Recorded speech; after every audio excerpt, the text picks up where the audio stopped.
नमस्कार, मैं हूं संदीप राणा और आप देख रहे हैं TV9 भारतवर्ष डिजिटल। चुनाव आयोग ने आज विज्ञान भवन स्थित विज्ञान भवन में एक प्रेस कॉन्फ्रेंस कर 4 राज्यों और एक केंद्र शासित प्रदेश में के जो चुनावी बिगुल है वो फूंक दिया है।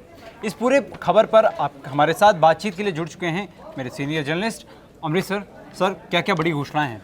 जी संदीप, आपको बताएं तो विधानसभा चुनाव का जो है ऐलान हो चुका है 4 राज्यों में और एक केंद्र शासित जो प्रदेश है पुडुचेरी उसमें। और सबसे जो बड़ी बात है कि इसका जो आगाज़ है वो 27 मार्च से हो रहा है। 27 मार्च से असम और पश्चिम बंगाल में चुनाव, विधानसभा चुनाव के पहले चरण का जो है चुनाव होगा और 2 मई को जो है रिजल्ट जो है सारे राज्यों के जो है घोषित किए जाएंगे।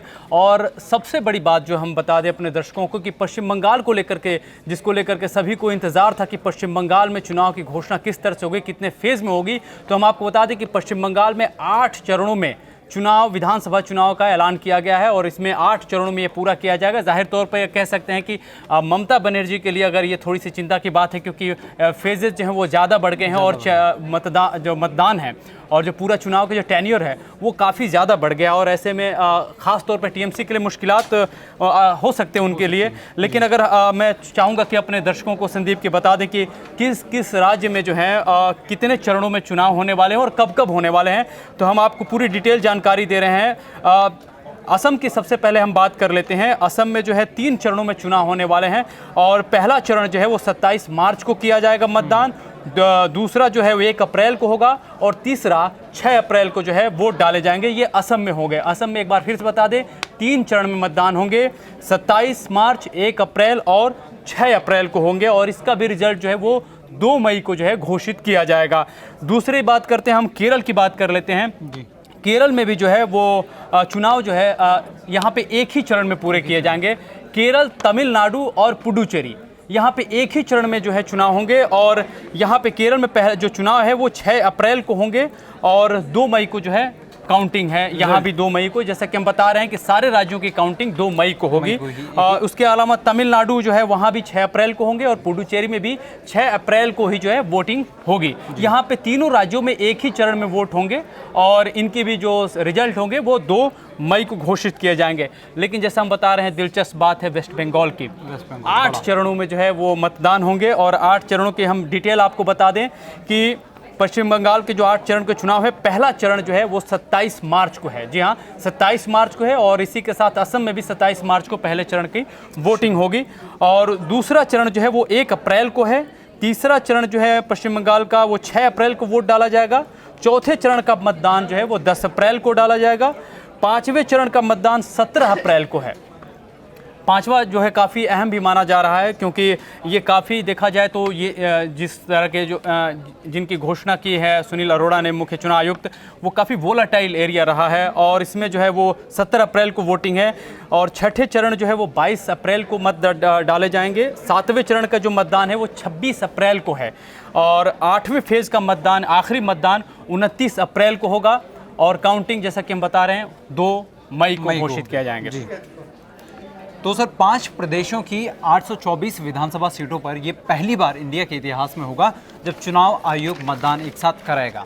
जी। कितनी बड़ी चुनौती है चुनाव आयोग के लिए? जी, देखा जाए तो चुनाव आयोग के लिए, जैसे कि ख़ास तौर पे मुख्य चुनाव आयुक्त ने भी इस बात को माना कि ये काफ़ी एक चैलेंजिंग फेज़ भी है, क्योंकि कोविड का जो पीरियड रहा है और अभी भी जिससे एक नए स्ट्रेन आ रहे हैं और दोबारा चुनौतियां बन रही हैं, उसके मद्देनज़र जो है काफ़ी जो है चैलेंजेस वो उनके सामने खड़े हैं। हालांकि उन्होंने उदाहरण दिया कि कोविड के बीच में भी जो चुनाव हुए थे, जैसे कि बिहार चुनाव हुआ था और वहाँ पे 57% से ज़्यादा वोटिंग हुई थी, जो कि बिहार में अमूमन कम प्रतिशत रहता है वोटिंग की। तो उसके लिहाज से देखा जाए तो उन्होंने जिस तरह से प्रोटोकॉल लागू किए गए थे, दिशा निर्देश दिए गए थे, हालांकि कई मरतबा उनकी धज्जियां भी कई बार बिहार चुनाव में देखी गई थी उड़ते हुए, लेकिन कमोवेश देखा जाए तो उस पर लगाम कसा गया था और चुनाव काफ़ी संतोषजनक तरीके से पूरे भी हुए थे। उसी के हवाले से उन्होंने बताया कि कोविड नियमों का खास तौर पे पालन किया जाएगा। सभी जो चुनाव अधिकारी होंगे वो उनके जो है वो उनका टीकाकरण किया जाएगा, वैक्सीनेशन होगा और उसके बाद ही जो है वो बूथ की तरफ जाएंगे और बूथ पे भी खास तौर पे सैनिटाइजर, मास्क और तमाम जो भी सोशल डिस्टेंसिंग के नॉर्म हैं वो पूरे किए जाएंगे। और इसी को देखते हुए चुनाव आयोग ने जो है पहली बात तो ये है कि मतदान की जो समय सीमा है उसको 1 घंटा बढ़ाया है और साथ ही साथ जो पोलिंग बूथ हैं कई जगहों पे जो है पोलिंग बूथ की संख्या बढ़ाई गई है। मसलन पश्चिम बंगाल में ही बढ़ाई गई है। पश्चिम बंगाल में 1 लाख से ज़्यादा 1 लाख से ज़्यादा पोलिंग बूथ पश्चिम बंगाल में जो है वो बढ़ाए गए हैं। और साथ ही साथ असम में भी पोलिंग बूथों की संख्या जो काफ़ी बढ़ा दी गई है। मैं कुछ डिटेल शेयर करना चाहूँगा जो मुख्य बातें रही हैं चुनाव आयुक्त की इस प्रेस कॉन्फ्रेंस में, उसकी हम अगर बात करें तो इस पूरे जो 4 राज्य और 1 केंद्र शासित प्रदेश है, इन विधानसभा चुनाव में लगभग जो आंकड़ा है वो है 8 करोड़ 6 लाख, इससे ज़्यादा मतदाता जो है वो हिस्सा लेंगे, वोटिंग में हिस्सा लेंगे। और जो कि हम बता रहे हैं कि मतदान केंद्रों की संख्या जो कि बढ़ाई गई है। इसके अलावा चुनाव अधिकारियों का टीकाकरण होगा। पोलिंग बूथ की टाइमिंग जो है वहाँ पे पोलिंग की वो 1 घंटे बढ़ा दी गई है। जो क्रिटिकल पोलिंग स्टेशन है वहाँ पे ख़ास तौर पे सुरक्षा के इंतजाम किए जाएंगे।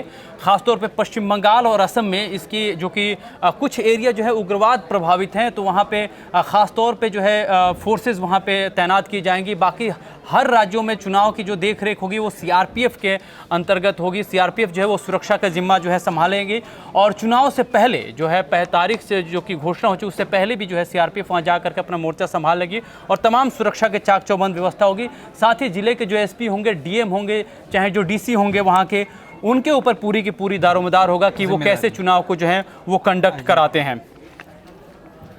ठीक है सर, आपने मतदाताओं का एक आंकड़ा प्रस्तुत किया। मैं पश्चिम बंगाल क्योंकि प्राइम फोकस बना हुआ है इन सभी विधानसभा क्षेत्रों में, कहा जाता है कि पश्चिम बंगाल में ये काफ़ी तौर पर महिला वोटर्स पर निर्भर करता है कि किसके सर पर वहाँ का ताज सजेगा, क्योंकि वहाँ महिला वोटर्स की संख्या करीब 49% है। तो ऐसे में आपको क्या लगता है कि सारी पार्टीज महिला वोटर्स को लुभाने में जुटी हुई थी, कौन सबसे आगे निकल गई?